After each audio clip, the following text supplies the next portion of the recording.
our group is called CJ Pride, and it originally stood for Central Jersey Program for the Recruitment of Diverse Educators.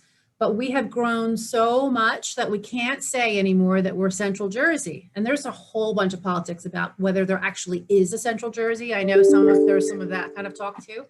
But our group has expanded to the point where we really can't consider ourselves regionally because we've spread across the entire state. So now we've started thinking about the C in Central to mean more of what our purpose is, what is central to Jersey. And that's our mission for recruiting diverse educators. Let me get this to go. Hang on a minute. Okay, so I'm trying to remember, Jackie, if we're... Yeah, we're just going to overview that, and then we'll get into that. We started, today we're going to talk about how we started as a consortium and who our founding districts were, what we do, what's our mission and our goals. We're going to talk about our structure for monthly meetings and how we recruit. We're going to share some of our best practices and some tips that we've learned that work really well within our own individual school districts. And we're going to tell you about what our hopes and dreams are, where we're going, what our partnerships have been, and what we're hoping to develop going forward as far as how we've become advocates really around the state now. People are starting to know more and more about us, and our intention to have greater and broader visibility so that we can have more people joining us and we can unite our talents together.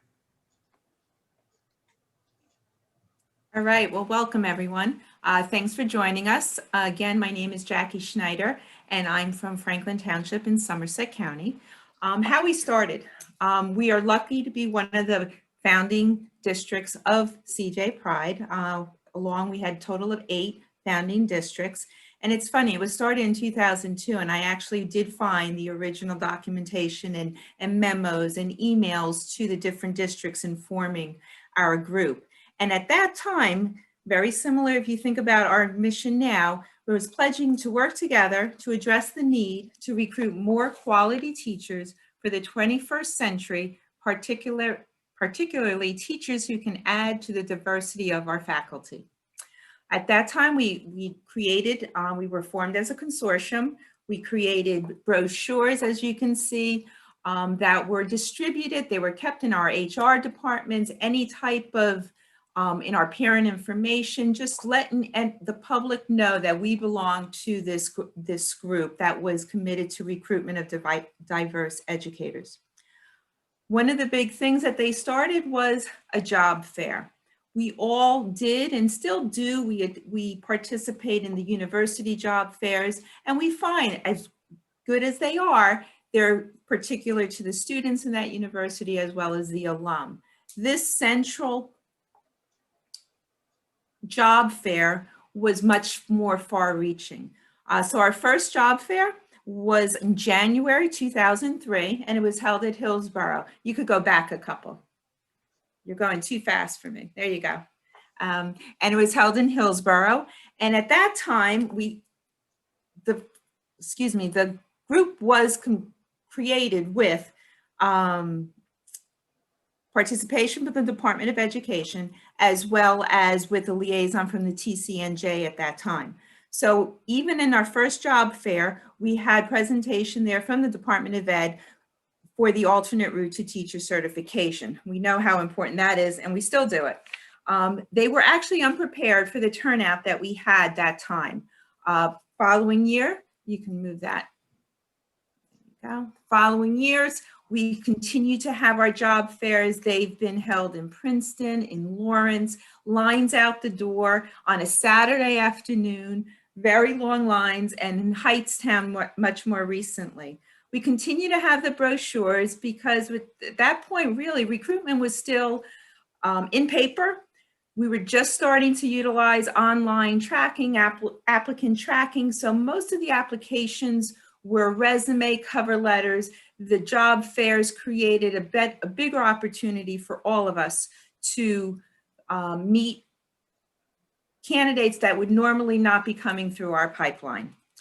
Soon after that, we partnered with NJ School Jobs, which became a great resource and a great partnership, which then allowed us to we started getting vendor discounts with other vendors that help out the district. We've even been a group where we've met with Frontline, and we all know Frontline, where we were able to discuss with them issues that we were having in our individual districts moving forward.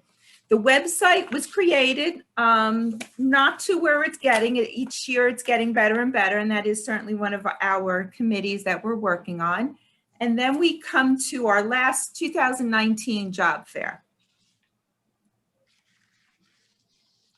There are a couple of pictures there. Again, very well attended. And what we did differently in this fair was that we actually had pre-registration. The pre-registration, we actually had numbers of about 900 pre-registered candidates, which sent us all in a tizzy. We had many more senior administrators there. We even had districts that had board members come, and it was a wonderful turnout. Approximately about 350 attendees came. There was a lot of excitement regarding the event, and we were, what we did differently in this one is we also did a survey afterwards. And then with our survey results afterwards, we still see the need there. You were right there, Charity, you could go to the next. We still see the need for that greater, the need for greater diversity.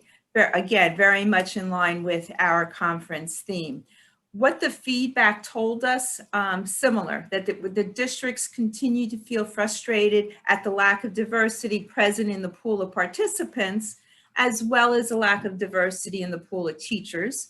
Our numbers for those that disclosed their ethnicity was approximately 63% white, 11% African American, 7% Latino, 4% Asian.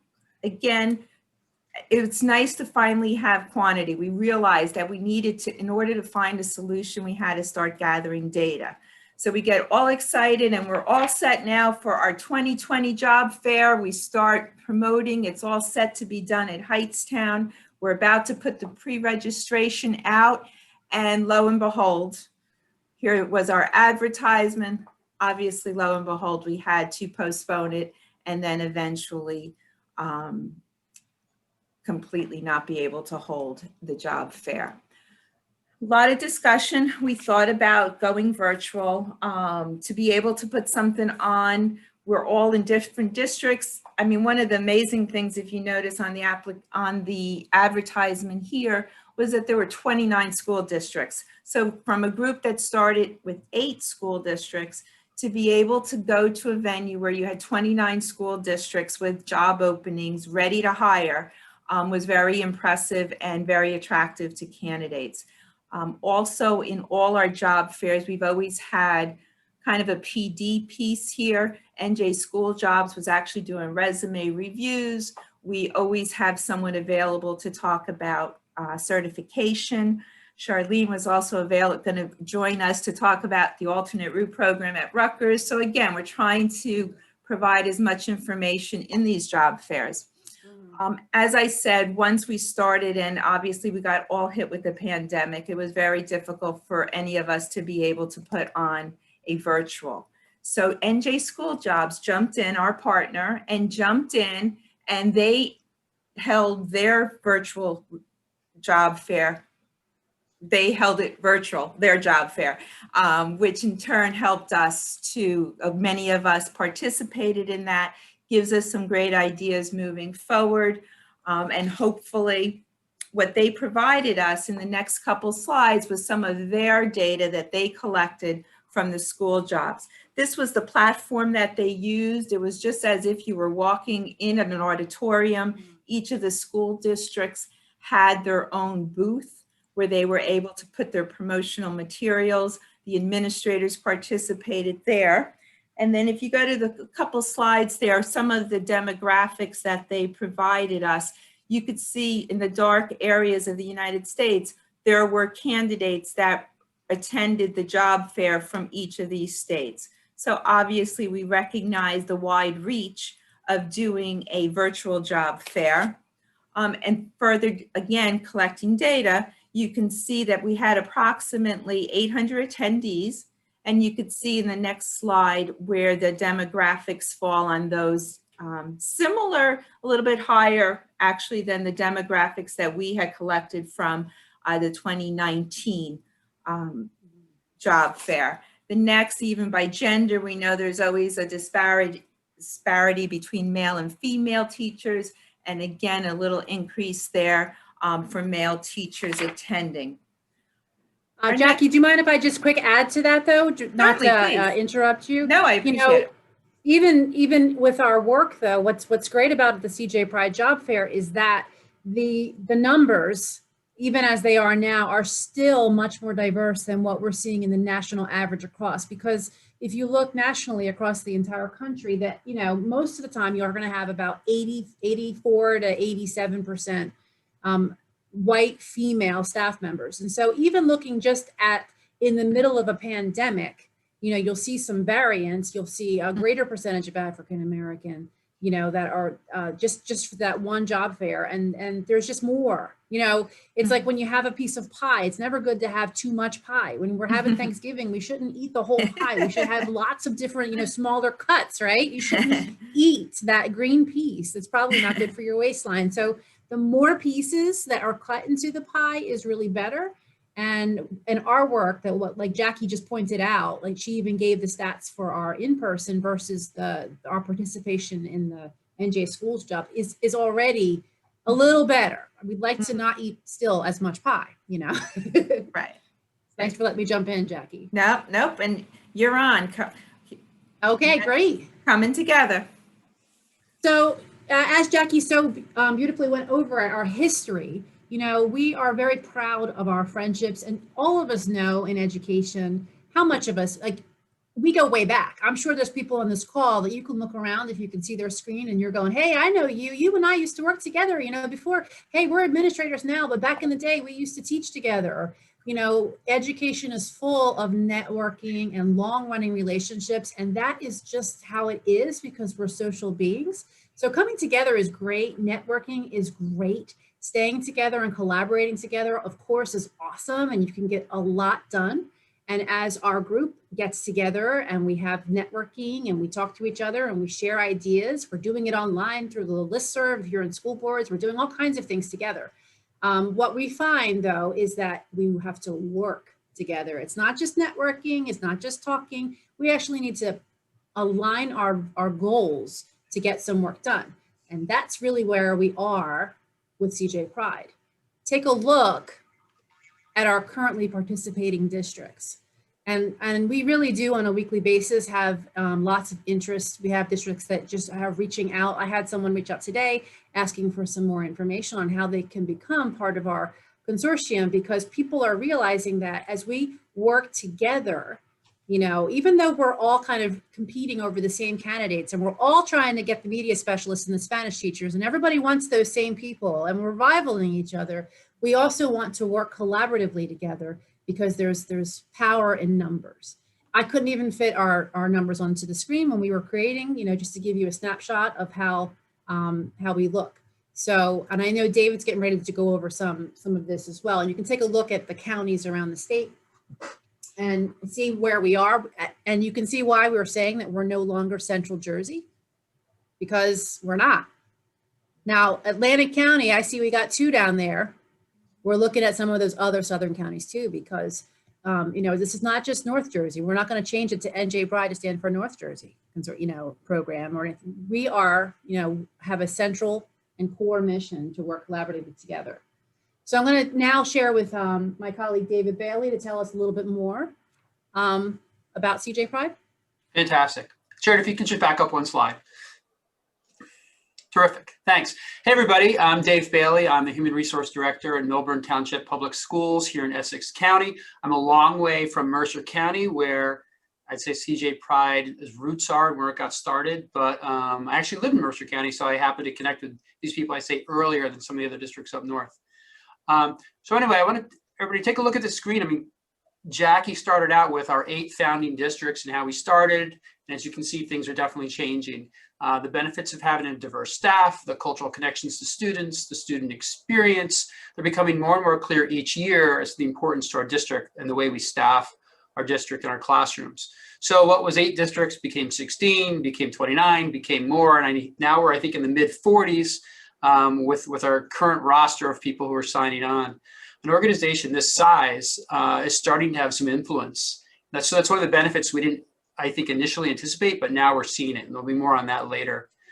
So we are a growing consortium. On the next slide, a growing consortium. While you can see that the district membership began squarely in Central Jersey, you can kind of see that down where Trenton is. That's Mercer County, if you're not familiar. It has been growing into something helpful and large, and you can see the spread up into North Jersey, down to Atlantic County, out of the shore, and it's kind of made us rethink, like, how do we do this? Like, should our meetings always be in the same place? Should we have one job fair in Mercer County, or should we expand that up north a little more, or more toward the ocean? So the growth has made us kind of rethink how we do some things, our locations, our ability to leverage our size and get it even more focused on what we do and some of our structure. So the next slide is really a little bit about our meeting structure. First, what we generally do, like a lot of meetings, we open the meeting with updates from the group. To give you a feel for what that experience is like, we meet in person generally each month, which was mostly last year was in person. And it's a large state-of-the-art community room. We sit facing each other in a big open session that we can talk freely. The relationships are great. People feel good with each other, and they can just talk about anything that comes up. This initial sharing could be updates from a project that we're working on, or since we last met, or reporting out on the clarification we received from the DOE, or someone was connected with a vendor, and here's the update for the special deal for CJ Pride. But sometimes the information focuses, of course, it's always focused on our core areas of work, but sometimes it's other areas. Like sometimes it's like, oh my gosh, I just saw your district was in the paper with that crisis. How did you guys manage that crisis? And that's something we'll just talk through, even though I'd say it's not recruitment centric. It's we're there for each other as teammates and directors and school leaders. So there's always that camaraderie and sharing our experiences and skills to make one another just simply better at what we do and gain experiences. Sometimes our meetings start out with a guest speaker. It could be a vendor, it could be the Department of Education coming to talk with us again, it could be another partner or advocacy group that we want to work more closely with. And then generally the meeting structure breaks down into small groups, which we usually call subcommittees. And those are to collaborate on our projects, our goals for the year, and other tasks we're working on. Finally, we end the meeting with reporting out of those committees, the feedback, kind of a wrap up, looking forward to what's going on next steps in our work. A lot of this is sometimes focused on the job fair, as you might imagine, because it's a pretty huge undertaking. This year, we have started our meetings virtually and using breakout rooms, and we're all kind of Zoom experts now, or whatever platform we're using. So far, it's been going pretty well. And I don't see us breaking stride at all. And our next slide, this is just a taste of what the subcommittees might look like for a particular year. This is actually this year for our subcommittees. So some of them are standing, like outreach and job fair. Those are happening each year, and you can kind of pick which subcommittee you want to be part of. Professional development is kind of a neat one because we get to decide who and what we really want to bring to ourselves with our own PD and our own budgeted materials. Social media is pretty standard. Scholarships, something new we started, I think, talking about a year ago. And last year we ran our first scholarships, which was, I won't go to now, but a whole process and voting and criteria. And then we awarded money to people. And the idea is to help track high school students into a college track of education, especially for those people we think would meet our criteria of hiring a diverse workforce. The last item there is best practices, and best practices is, while always a focus, it's something this year we've chosen to be more focused on. And the next slide jumps into that just a little bit. And so the four main areas, just to give you a high level taste, the four main areas we want to move into are, recruitment. These are the areas we all know about: recruitment, ensuring diverse pool, hiring, and then how do we retain those particular staff we hire. So what we're going to do is come up with our own shared district experience, as well as using published research to expand on these four areas and come up with maybe indicators or other criteria underneath there that we think are essential for doing a fantastic job. And part of the idea for this is just to identify it, for ourselves as experts in this area, but also to kind of create something that we could each reflect upon as districts. Like I was just saying the other day, in Milburn, I feel like we do a lot of work to try to hire diverse applicants. And I'm looking at my candidate pool we hired this year, and I don't know the numbers off the top of my head. I think we're looking better than we have in past years. So that's really good. But then I think, well, am I doing everything I really need to do as a district to hire a diverse workforce? Am I really using what someone would consider best practices? So we thought if this group develops best practices that we all feel are great, that are grounded in research, then as districts, we can kind of reflect on that and say, okay, I'm doing really well on my, O1, my recruiting area and some of the indicators there, but how am I doing on my number 4? Am I retaining? Am I doing the areas we identified for that? So it's kind of a reflective area for districts to talk about and say, are we doing as good a job as we can? Like anything, the more you identify things and compare and measure, it should get done better, right? What's that old saying I always say? What gets measured gets done well. So this is a way, I think, for a lot of districts to kind of measure themselves and see how are they doing. So this is a pretty great organization. I know Charity's going to wrap it up and a few more slides, but you should just know, we do strive for growth of administrators and real tangible outcomes, such as this, as part of being part of this association. So thanks, everyone. Well said, David. Thank you. And at all these points that he mentioned, these 4 main goal areas are things that we all can grow and stretch in all the time. There's never ever really a point where we should feel as though we've mastered it. So even if we have a great year and we say, wow, I've really increased diversity this year. I hired a lot of people who are, considered diverse, and this is great. I'm doing great. We can feel good and we can pat ourselves on the back. But like he said, we do have to really be reflective and consider the fact that really, is this, how do we know that this is, what's best for the students and best for the staff members that we are bringing in, and what types of things are we doing to continue that so that we do have the success and the positive impact on students, which ultimately would be our goal. Now, if you ever talk to me anywhere, if you see me in the supermarket or any place, and I know that I'm not alone in this with my colleagues in this consortium, I am tremendously proud of the administrators that have joined in, because every new district and every representative that comes in, I have to say, is really truly ready to roll up their sleeves, and they're serious about it. It's not like they're showing up saying, oh, I have to be part of this consortium because we have a strategic goals now and we're going through, we're not seeing that. It might be true that we have districts that are interested because there is an emphasis on hiring diverse staff in their districts, but the members of our group actually come in and we work every single meeting and we report out to each other and we're accountable to each other and everyone's taking part. So I'm really proud. I mean, even just last year, if you take a look at the accomplishments that this group has been able to pull off, we got our website up and running with a brand new webmaster, which is, again, we need to add some improvements to it, but we didn't have one before that. And again, this group's been in existence for 18 years. We had the Department of Education come in and talk with us several times. And we're very, very pleased with the receptiveness of the Department of Education. We have a great group that's just really committed to the same concepts that we are. They did meet with us to talk about what supports could be used for even during the pandemic. So when you saw that change for allowing people to have a temporary certification, they met with us. They sat down with us as directors and asked us for some feedback, and we were able to have a discussion, and we were very impressed to see the Department of Education was supportive and actually implemented some of those recommendations. We've had collaborations with historically Black colleges and universities. We've gone around, we've been able and invited to participate in great organizations, presentations, including the convening. We're super excited to be involved in the convening again this year. As David mentioned, we had student scholarship that implemented. We had students writing us thank you notes for giving them money that we have raised ourselves in benefit of students directly. And as mentioned, we're going to be following them. We've had publications written about our work. But the best part is the fact that systemically within our own districts, we're seeing the changes. We're seeing the impacts of the work that we're doing as a consortium.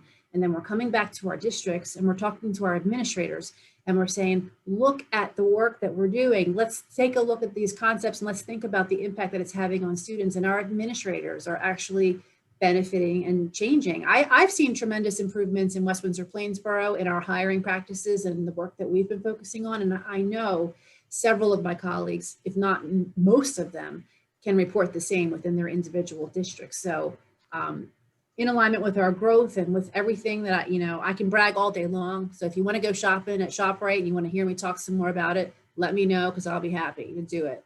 And so if you're interested, if you have a district that's interested and you're not already part of our group, please reach out.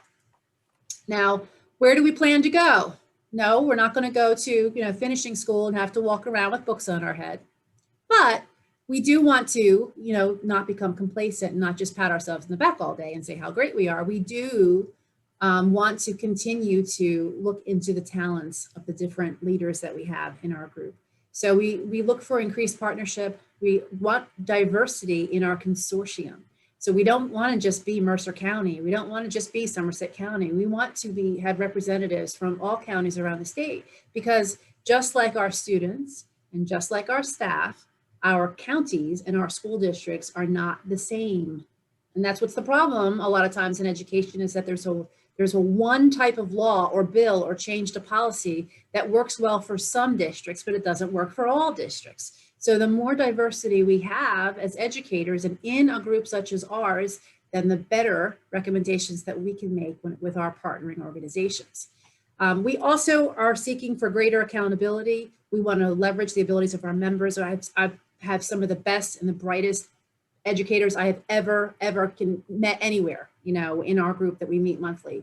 And we want to have a broader reach, because many of you know, if you've studied looking for diverse staff, it's hard to find them. There are no historically Black colleges and universities in New Jersey. There are no historically Black colleges and university in New York. We have to go out of state. We have all kinds of issues for out of state teacher candidates, trying to bring them in. We know there's tons of hiring challenges with that. So again, our partnerships, our potential, our influence can go a long way when we work together as a unit. So again, unity, not uniformity. We don't want to be exactly the same, but we want to be united. Okay, that's our aim. So we do that because we diversify who we are and we diversify our staff. So when we find differences of opinions in different school districts, we add them to our group and our consortium so that we can become better. So if anybody's interested in becoming a member, of course, I want to make sure I tell you how you do it. You can request information on our website. You can send an email to us, anybody on any of the presenters here. I'll have our emails on the very last slide. There is a shared services agreement that has to be completed and approved by the individual Board of Education. And there are dues, there's an initiation fee, should I say, like for a first-time member, and then there's annual dues each year, which we use for the benefit of all of our members. There's an expectation of regular attendance at our meetings, which we hold virtually. Probably will continue to hold virtually since we're expanding so much. And step 4, then you'll become part of our focused and committed group of leaders. Our consortium is for public school districts. It is not for charter schools. We're trying to keep it focused on that, just so you know, but we are pretty much open to considering, the requests that come our way. So now we're at the point of any questions that you might have. Here is our website. It's cjpride.com. And these are some emails. You have mine, which is charity.fues@ww-p for westwindsorplainsboro.org. There was Jackie's email at Franklin Township Schools. And there's David's email at Milburn Schools. I think it's Milburn Township, Dave? My email is, so the schools are Milburn Township Public Schools. My email is milburn.org though. Okay, so it is Milburn Township Schools. Yeah, So, no, the email is correct. Let's stick with that. Okay, good. So if you have particular questions, feel free to reach out to myself. Come reach out